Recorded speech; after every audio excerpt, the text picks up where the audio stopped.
أعوذ بالله من الشيطان الرجيم بسم الله الرحمن الرحيم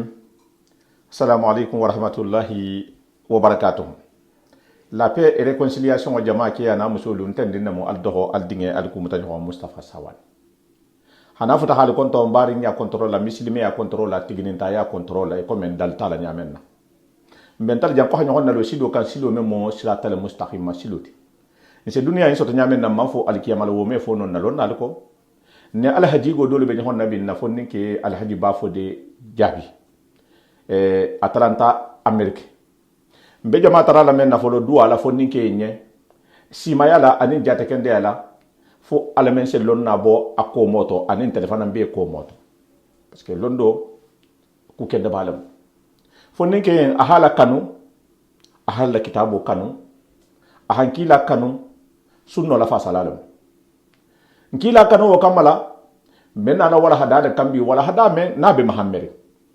wala hada men nimmen sansi soto iha wala hada yin na me ha bandula mbatan kale ala la maso men nganda tele ben fala intene misala parce que ahji hajigo le fota nyimbe ko bakanjo mamma al hakum takasuru hatta jurtumul mahabira yin tafsir wa nata yin tafsirin ne al hakum nyimmu soro nyim nata mun kamma soro yin jigita rasulullah sallallahu alaihi wasallam anata soro yin tafsirin nyen tafsirila ni hi sembo ke dunia yin kanoleti isi da dunia yin tamma bari isi yalta hame hakkilo la hafo ko kibe bannale ameta nyawonya e hasiye soto nyawonya be bannale ya hayne fo ala kuma kono ko sedna ali Imamu Ali habange kala kumoto lundo ko dunia nyin na kunto sutiya bele ki ko ni hasido to kunto habosido janna hana janna inatana no hum fana manyinin ka no hum sena no hum men sanji wulikilin soto ala sanji wulikilin ngay a faturin kola ki ha manyinin ka ahamuna fanjo man soto ala san wulikilin ngay na san wulikilin ka ta nyala le ki ko me hadum dado na janna habo dado la jela wo biya be silan da ko mota ha men be ke yin kono la fo al tala dinya tala ni bema mbar ngal ontel bulo be mama hol men ngay annabiyo molu say bolu men do bi jela arjanna to duma foti yen dunya jam wolu hameti fan kuntu nyame mo betele hajiri nin ku nyimbe mbe hajiri mbe jile la tegere wala hadayen fanan kono e balo na janne Mohamed sa siso to wale nte fana yin nga Mohamed la ko tinya men ha la ko tinyata e fanto baya ma halay fanna koy telu ale bawul fana na ko lu melale exemple le mote alako mo ha sikkay fanto hali be ala batuka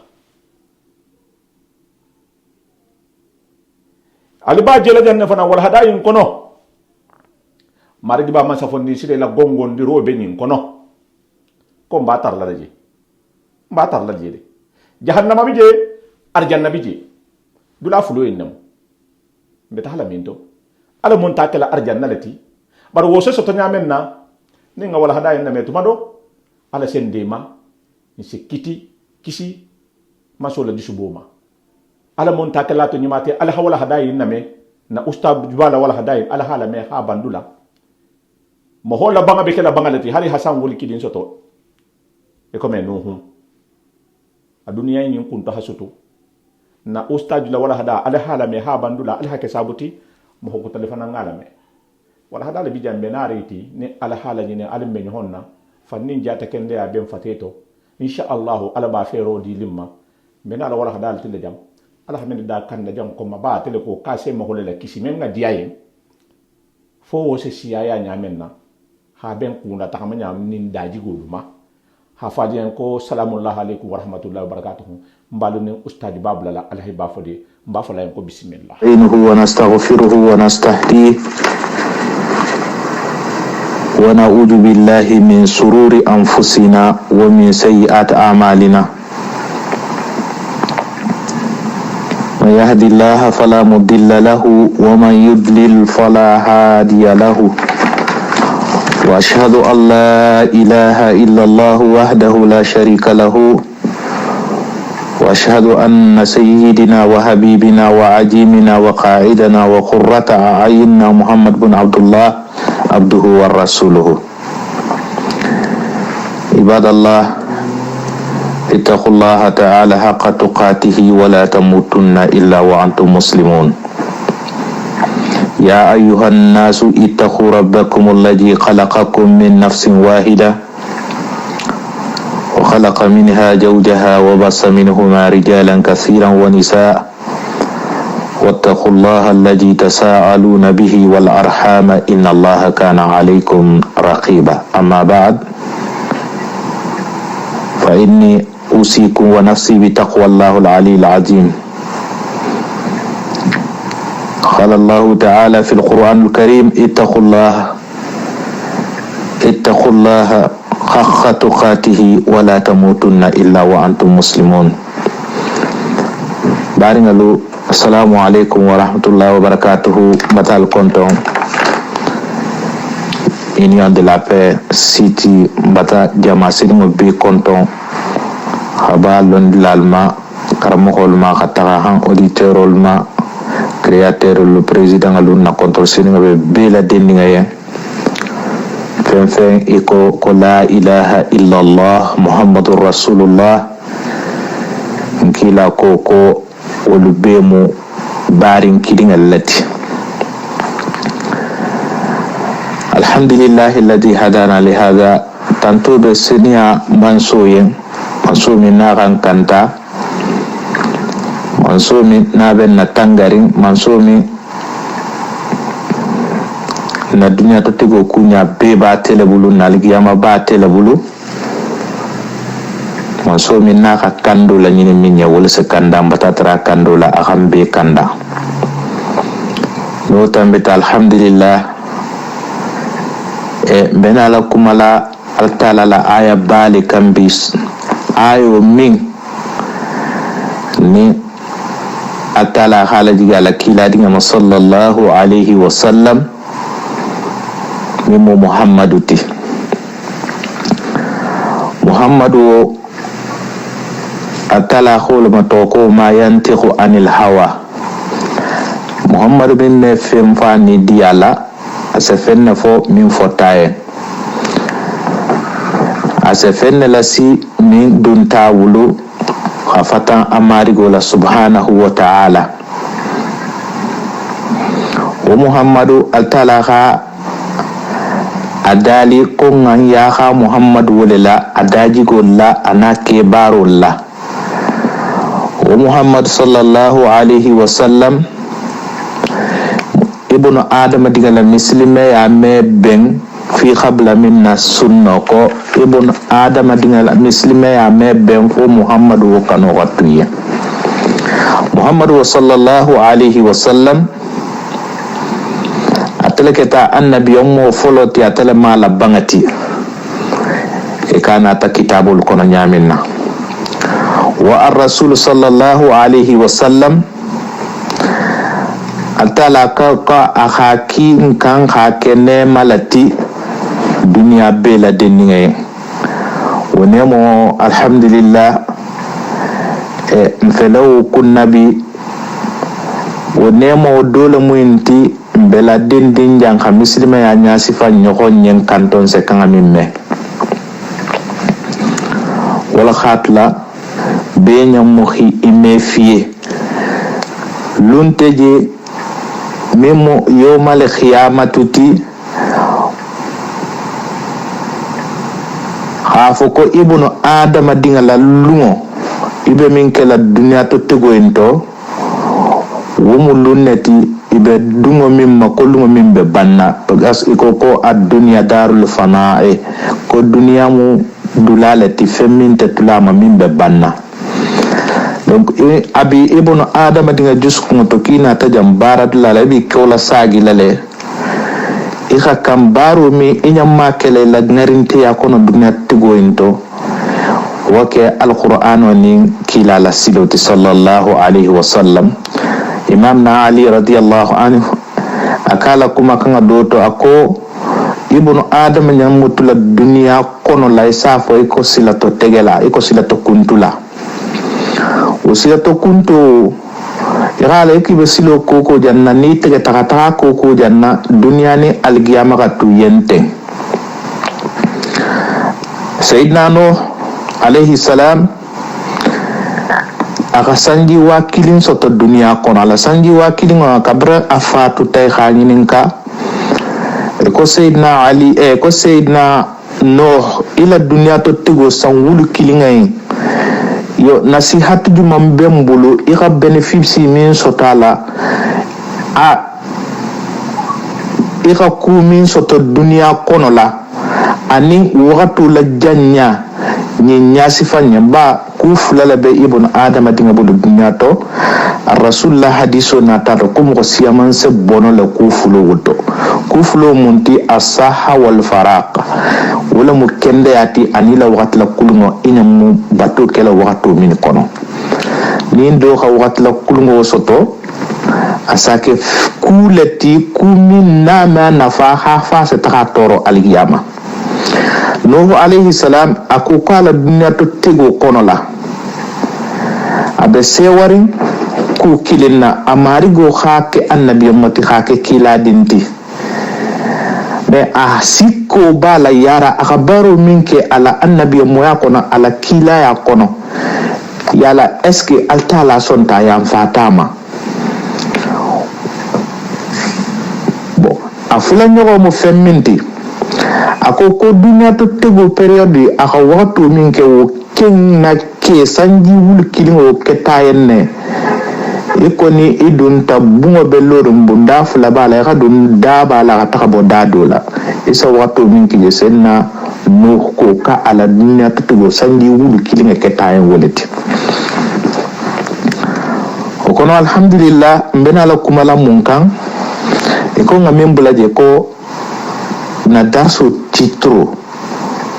suratu takashur. Bon, suratu takashur nimu soro la titsoro min naji takila kan sallallahu alaihi wasallam. Wa suratu takashur Muhammad kha nyabo ala sahibu likani nyaburu min ngatam. Be takasuru ni ala khamu fonye ko alla hakumu takasuru hatta yurtumul maqabira mun fama moyinti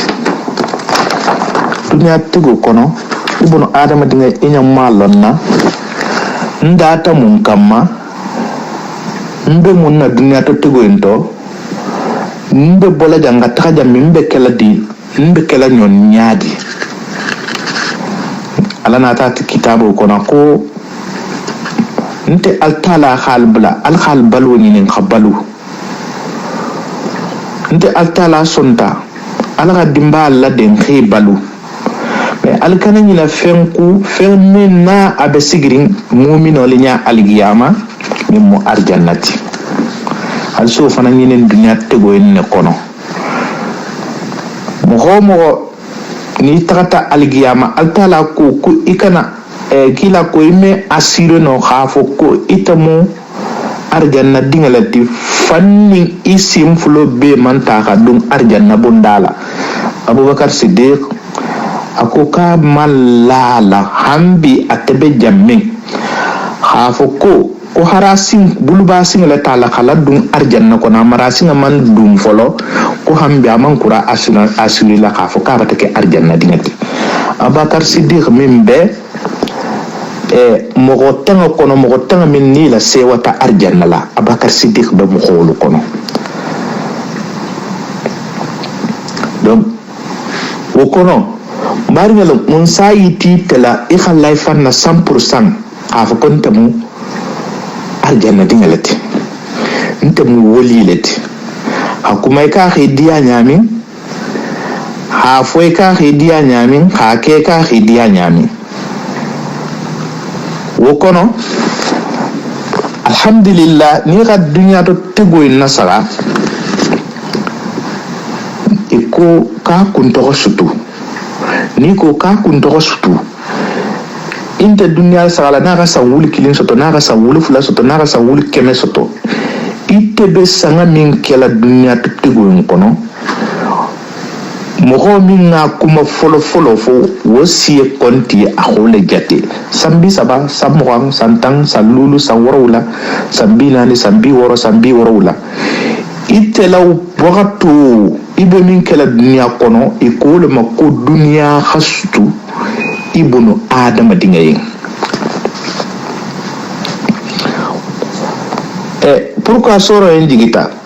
arabu lu tutali jeni si wasu ɲɔgɔn na le khi wasu ɲɔgɔn na khi wasu ɲɔgɔn benbalu la khi wasu ɲɔgɔn kabilo la khi wasu ɲɔgɔn na soto la kila sallallahu alaihi wasallam khi tolto atalaha alquran bajigi kila kan sallallahu alaihi wasallam wala keta soro bainti bena la kuma soro min kambi dondi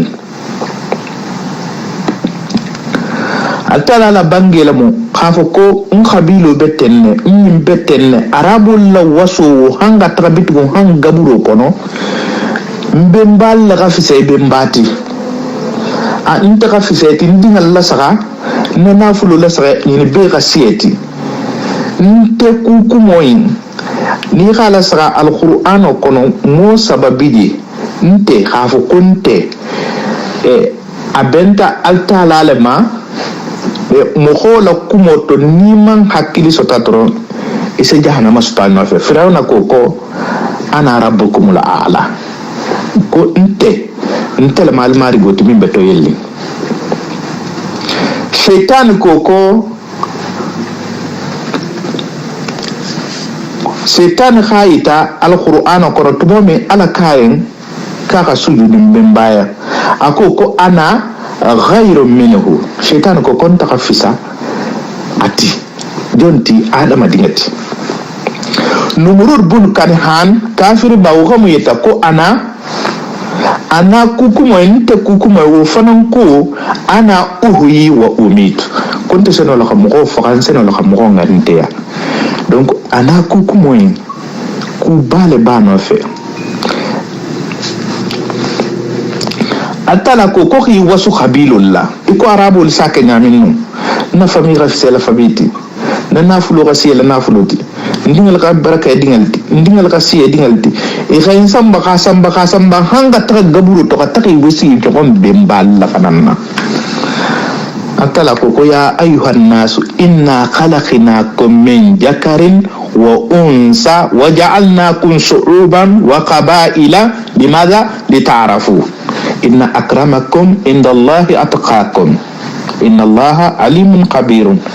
alquran ayul mu'mintikila min digitakila kan sallallahu alaihi wasallam ko ya ayuhan nasu ka atil bukhulu mo hojumanno ni ga khabilo saka ni ibn adama diga fanki sigi khala saka munna khabilo le fisata khabilo ti munna woketa aketa altalanya silan sabol le kono dino tama fangala punte bogom be bota bemba adama le to pe tout le monde iketa kabila janti iketa kabila sutunti be bota bemba adama le to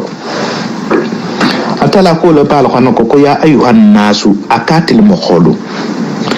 inna khalaqnakum intalaka aluda min jakarin habo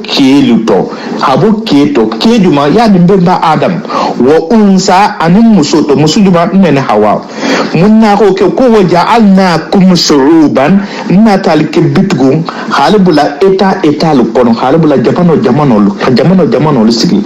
misra bidi saudiya bidi kuwait bidi maroc bidi lagina bidi Côte d'Ivoire Sénégal waja'alnakum shu'uban ngalike eta nation luti wa khabaila nkurata nation lu fana wo sate lu kono nga khabilo bolto khabilo munna ngolu balto ala ko li ta'arafu ala ko ala khali nyokollong ya li nyokollong juman nin na kasutu khasienti parce que nin den ta bemballa nin den ta nalla non ta nin den ta falla nin den ta bemballa li ta'arafu ala ko ala khali nyokollo to alquran kan ala moti bara ko bela dine inna akramakum inda Allah bar altumo ko ba alla bunya altalaya we mo ko juman bolo atiqakum ni mo min silanta altala nya alito inna Allah altala alimun khabirun altala ka fita bilon abe sediarin fana be fana ma alquran kullu lo munti nega alquran kullu dasa ibnu adam dinga be mbemba adam kili anin isa ni la kula sa ni la mambo fento mini bota noto fatin mini bota maniyete quoi min sa bokke ni musoba ni gala sa fasar kilal koko khafo ko inna khalaqnakum min jakarin wa unsa atala laitu kuntal khalda khabokkelto anin musulu nin ko to mun yani ma khalaqa Allahu waladan atala man diwo dinda illa min nutfatin rajulin farabo kele to ke juban kela sprille to ko kela maniele to wal mar'atu anim musu jami'an bila dinni bi sanatin li qawli Allah ta'ala ni qala ta'ala ala bange la sarabitu ko khalaqna kun dala min jakarin habo ke to wa unsa anin musul bo mbemba adama anin na hawala mundi donc ali nganan na soro kam soro min mabitugo ni la soro na sara fem din ni ba fola mo kholiyen kalimatu tayyiba yani afadaqa ibe fem fola ni ba fola la ko mo khol munafan kuma kan di ma dron womu sadaqu lati ibnu adaba dingaye abe fola munna khali nyokon na li khana sihatu ke konto dia albule nyasi fala nyokonya alhaakum takasuru yani qala rabbuna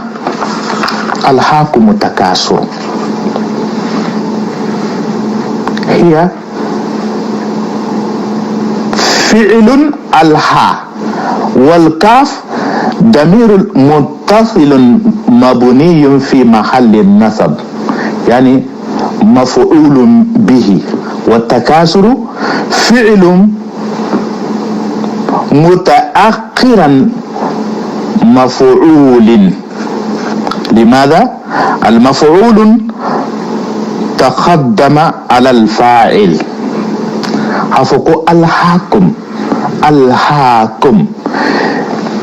يمو فنتي فما فعل كلا ها والكاف كاف بتكون ضمير متصل يعني مبني في محل نصب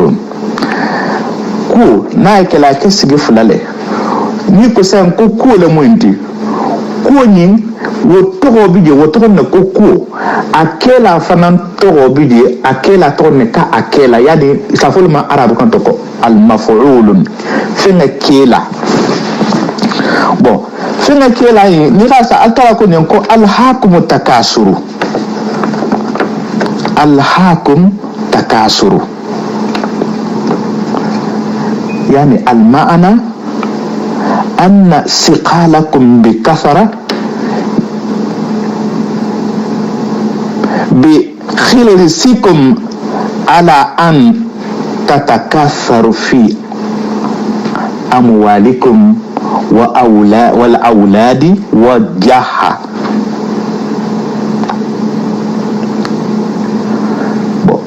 الدنيا متاع قليل سخلكم عن طاعة الله سخلكم عن تذكر الموت حتى جرتم المقابر بارنلو ko alhaakum takasuru c'est-à-dire nyokonna gata ñogon na gata arab ko ni xame ha kum yo ha kum molo fo san ko ha kum ñing ñimu fenati isa fami ñan ko fi'il tafu min benar ala bitrum wala mo damir al muttasdi damir muttasilun wa mulati bo khafu ko alhaakum takasuru yo ko ñogonna gata khafu karman sabata mobilisan ntelebe mobilisan na minga siala mobilinte khabilo dinga siama be karman sambulu makon dinga lu sa dinga stoka sia karman sa na fulo le bembulu makono be na fulo stoka sia kabilo beti arabul si wasu tennenu hay si ta gaburo kono bon alna la saka bembayin na tunga fi say bembayinti atala ko wo ñoxonna gatawo wole be tula ali bulla han kha ali lañina kha ali occupé an ta'atillahi altala batu fanga mabbitu alme ala batu nafulo wala ko yani tatakashuru fi amwalikum alla nafulo la ko sali sukula wal auladi anin dingalu wajaha anin materialilu fenala albe min sutal dunya wudum manke foti waba huwa illa mata'ud dunya o manke femfende fo dunya dunya sotoni sakalakum anta atillahi wasalla okipe khalbo altalabatoma sakalakum anta jikral bautu asalla nyina fanqa faqo fangla ka faqo faqo be ken alsinna obela no keta hatta jurutumul maqabira hammala kalima wutu khali ni gufu mbitigu hali samba gaburo kono gaburo bata kila bulal makala kana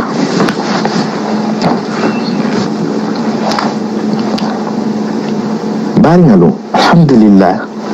atala ko nyen ko kala be nim be je fola te bitugo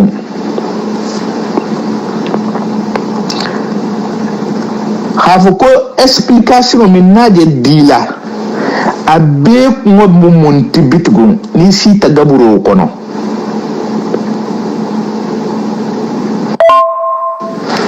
bani ala al-haqqi inshallah ko hatta jurutumul makhabira di khalsa fasarlal ko mohol tumbeleji ne tunsi wasi ko ngafo nyamina yaquluna nahnu aktsaru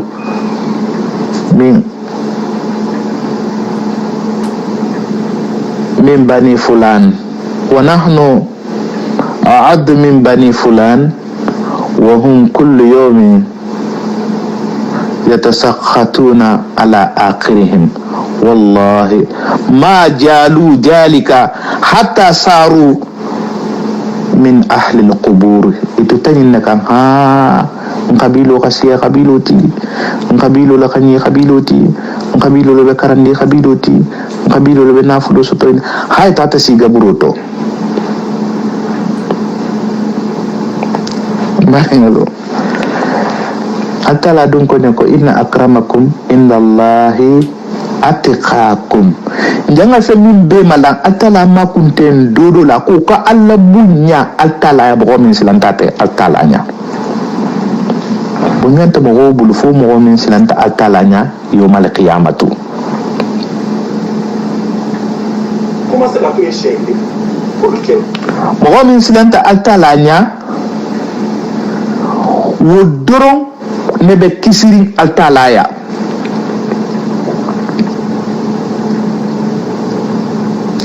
ibn adam laysa laka min malin illa ma akalta dunya tigon do wallahi godu wonti tati fi min dum ibn adam ika min dum ikhani sadaqati itala joti walaysat lak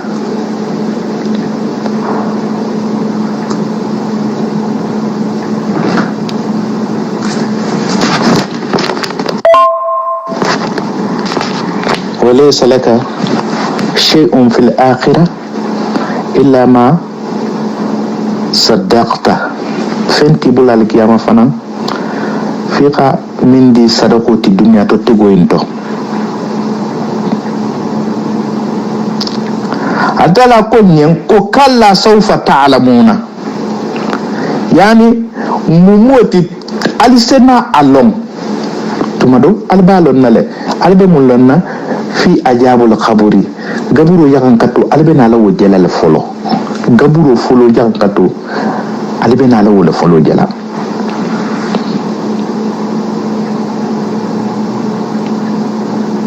hafako alhaakum takasuru hatta jurutumul makabira nyukon nagata wole salu kipe halka sigaburu kono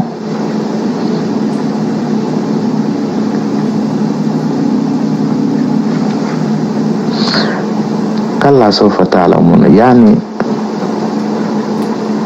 ذكر في قوله كلا ما هكذا ينبغي أن تفعلوا أن يهلككم تكاثر ñimman daga ñen ibnu adama dinga yen i khatu kila occupé hangi inyina altala ku hera trajigi dinko kono lu menna bima yilbula altala ku aqulu mako sawfa ta'lamun sawfa ta'lamun ija jurtumul makabir ko sawfa ta'lamuna alsana long ija jurtum ila al makabir tuma minna altaqta gaburu kono ayuhanna ya ayyuhalladhina amanu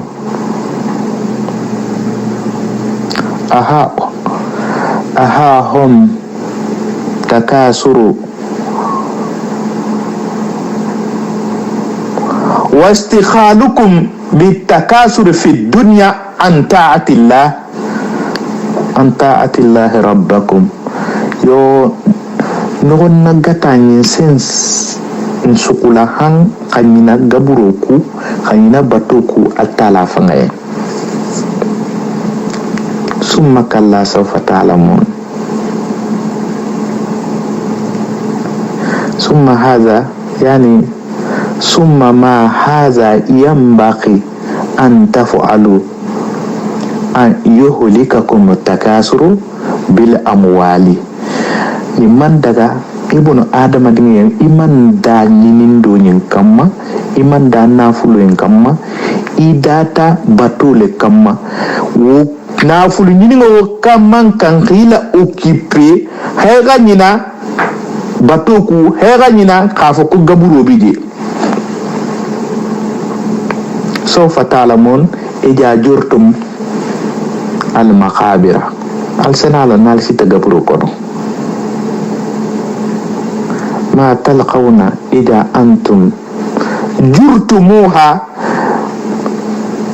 min makruhin asqalatukum an ta'ati rabbikum bitakasuri kama qala Allah ta'ala kalla sawfa ta'lamuna ni wala qalu kipe altala kuma kana wallahi la yubaddil alqawl ana ma kuma kana mafali mughwi altala kani yani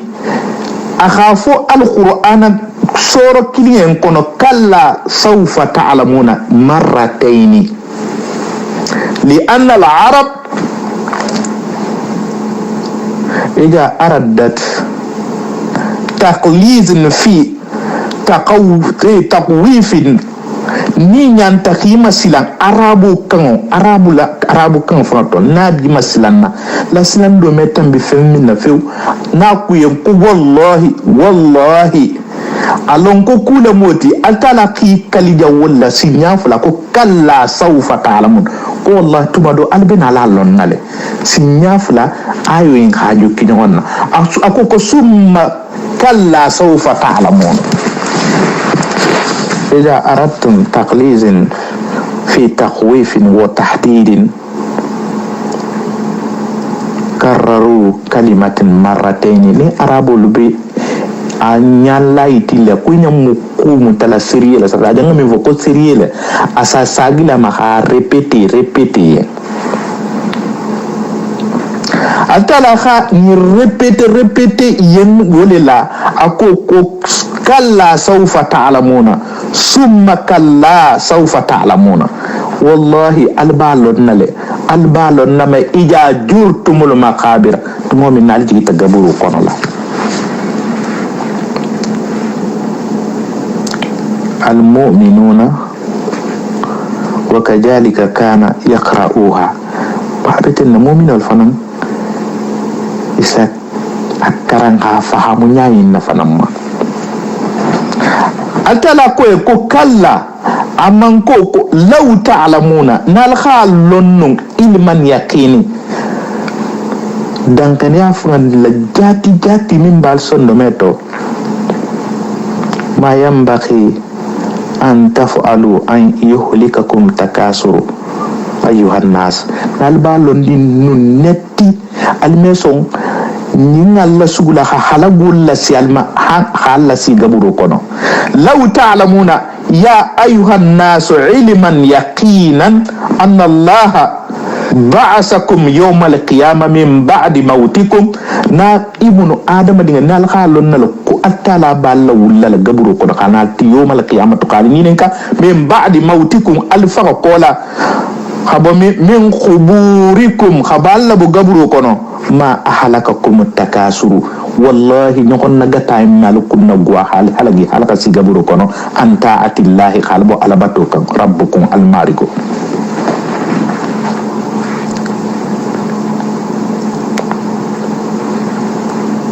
ala ko nyanko kala sawfa ta'lamun law ta'lamuna ilman yaqini nal khalon ne netti dankane ya lungo fanga la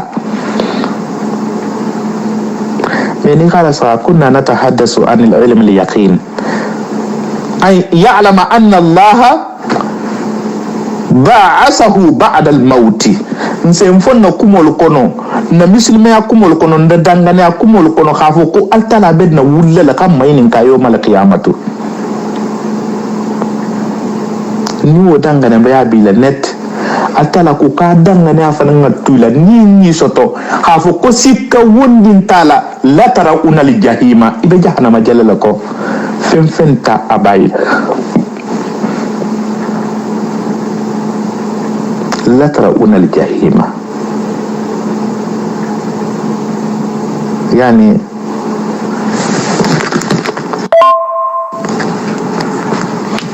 jahannama jalale jerila ibe min mako ainal yaqini ifanga nya fanga la me jona bo jala yani ahlus siriku afamba folo min me fo ala few wala musirikun tungolti altala kulu ko summa la tarawunaha alman sanaje ainal yaqini dangane ya nya fanga la militante bayila fo yani hom ahlu siriku wala mu mukolti min mu filan kafoluti summa la tusaluna isnalni nin kayoma idin anin naimi summa la tusaluna yani liyas'alakumullahu ajja wa jalla an ni'am alladhi kunta fihi fi dunya altala sinin ka ne mo min bi yan dunya tugunto kende ya nafulutiya tintigiya lutigiya fen nema wo nema ni alaka ki yan dunya ento asinin ka bela diniyama maja amiltum fihi iramu ikula bara nyadi ikila dimba la tama nyadi na fulo min sutu dunti bule khala bara nyadi ka jakku batle bay aina wasaltum ilayhi ikhadum munto wa maja amiltum bihi ikhabara mun kala fana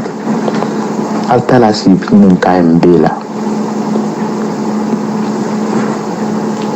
واختلف أهل التحويل في ذلك النعيم خلاف دولو لن نلقى فسر دول قال ما هو كل ممند فقال بعضهم دولكو هو الأمن والصحة التالا كاغا ليمانيا منك يعني كنديا سفي ليمانيا وقد كنديا ديمالي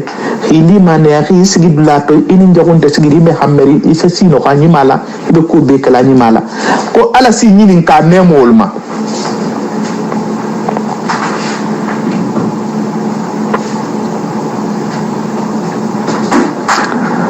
انت البس سيغلابي من دينو يخالونكو النبي أمو ميسويننا بربا نيتلا انتري بولتو يسوكي على ميسويننا نيتلا انتري بولتو يسولكي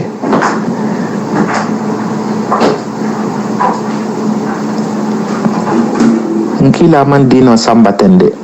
ama sambade khafo kala intérêt be jammi aga non fo khafo ko alqur'ana ayo do khajigi nkila ma antenya la mo ga jammi me khajino ko non teno ame fengo da ko abasa wa tawalla an ja'ahul a'ama mais altala mu'min tisa atel ko alqur'ana ko fo bima rahmatin min allah layta lahum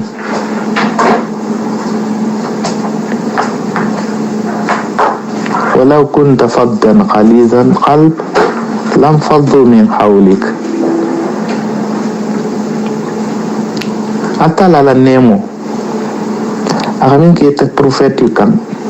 hakiman tulukan kuma yen hima susa hima duila ikana ke jusu golentima ni ke ta junus golenti iman tuluma ila sahibuluma ila mininga besi jensi wala atala hakila dia ke mo sone yare mbaleti mo kana illa tege hafo ko a nte bata illa tege na batulla ibe patu wokela akeki ya martala nyamina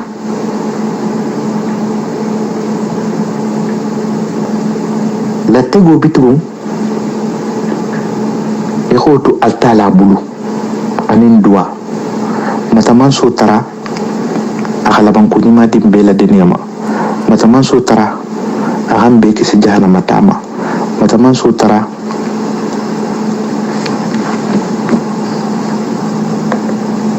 gergero be jawja aham kisama mataman sutara nalam fala min sawata ha arjanna dima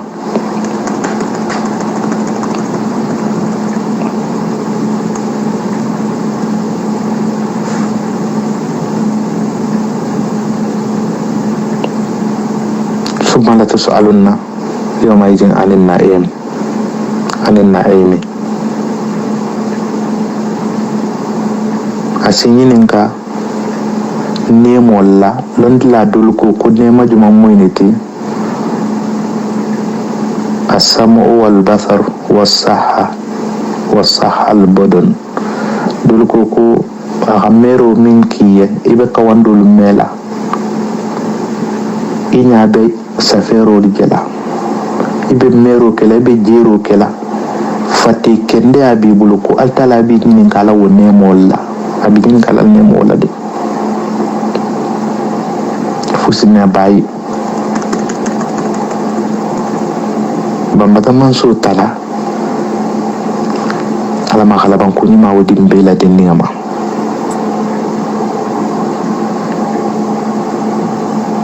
mais l'essentiel ya betege